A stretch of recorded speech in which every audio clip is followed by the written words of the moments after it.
विश्व के महान दार्शनिकों में से एक, जिन्होंने प्राचीन समय में विश्व भर में अपनी विद्या और विचारों से लोगों को प्रभावित किया।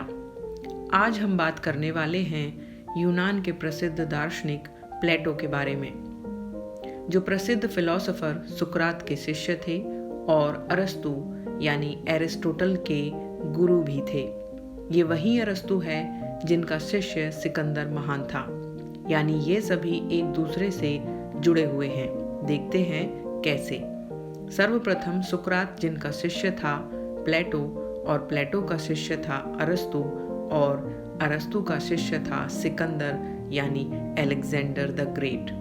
प्लेटो ने अपने पूर्ववर्ती सभी दार्शनिकों के विचारों का अध्ययन कर सभी में से उत्तम विचारों को ग्रहण किया। पाश्चात्य जगत में सर्वप्रथम सुव्यवस्थित दर्शन को जन्म देने वाले प्लेटो ही थे।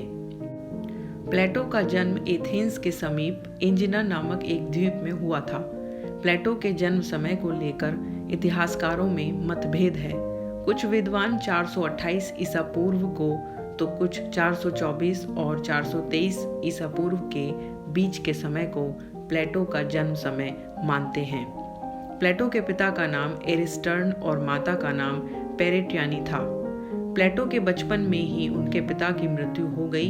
इसके कुछ समय बाद प्लेटो की मां ने उसके चाचा से शादी कर ली, जो एक राजनेता थे और उस समय के राजा के राजदूत भी थे।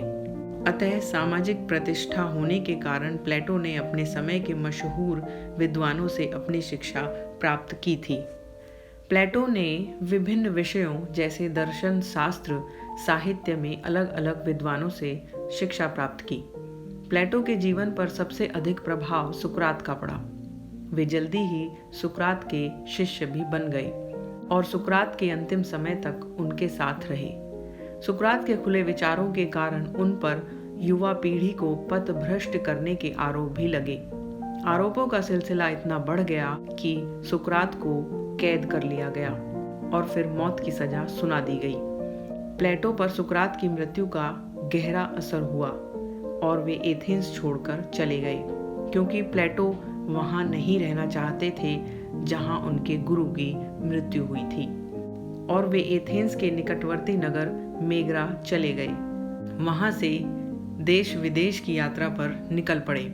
इस दौरान उन्होंने सिएरा, इटली, सिसिली, मिस्र की यात्राएं की। इस दौरान प्लेटो ने सुकरात की बातों को याद रखा और ज्ञान अर्जित करते रहे। कुछ समय के बाद प्लेटो ने लिखना भी शुरू कर दिया। ऐसा कहा जाता है कि प्लेटो की बातें इतनी मौलिक और सटीक होती थीं कि पढ़ने वाले को छू जाती थीं। शायद इसी कारण प्लेटो का नाम आज भी आदर के साथ लिया जाता है। यात्रा से लौटकर प्लेटो ने एथेंस में एक एकेडमी की स्थापना की।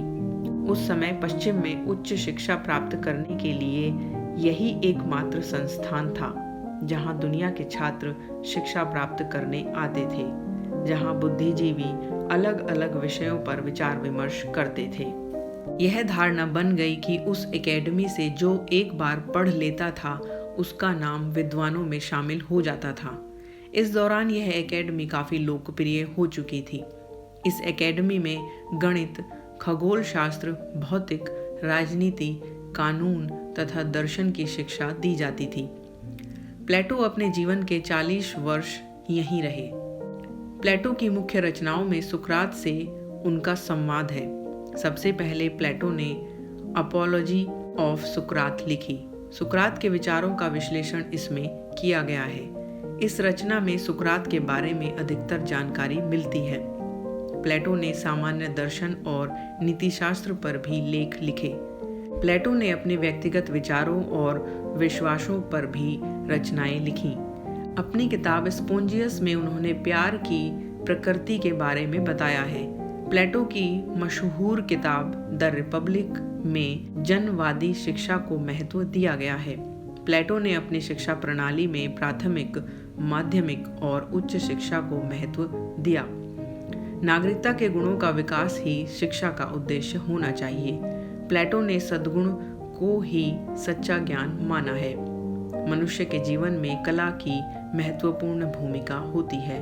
अपने लेखन में प्लेटो ने विभिन्न विषयों जैसे कला, ब्रह्मांड, विज्ञान आदि को विस्तार दिया।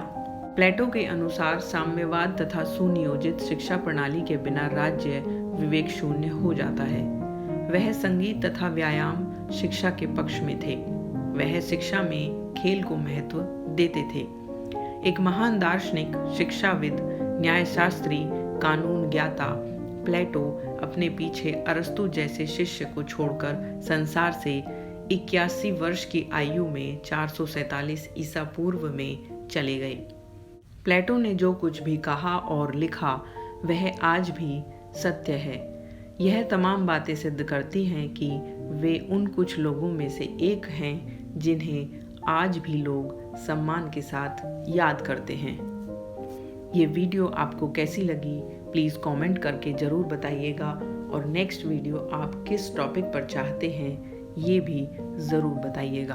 धन्यवाद।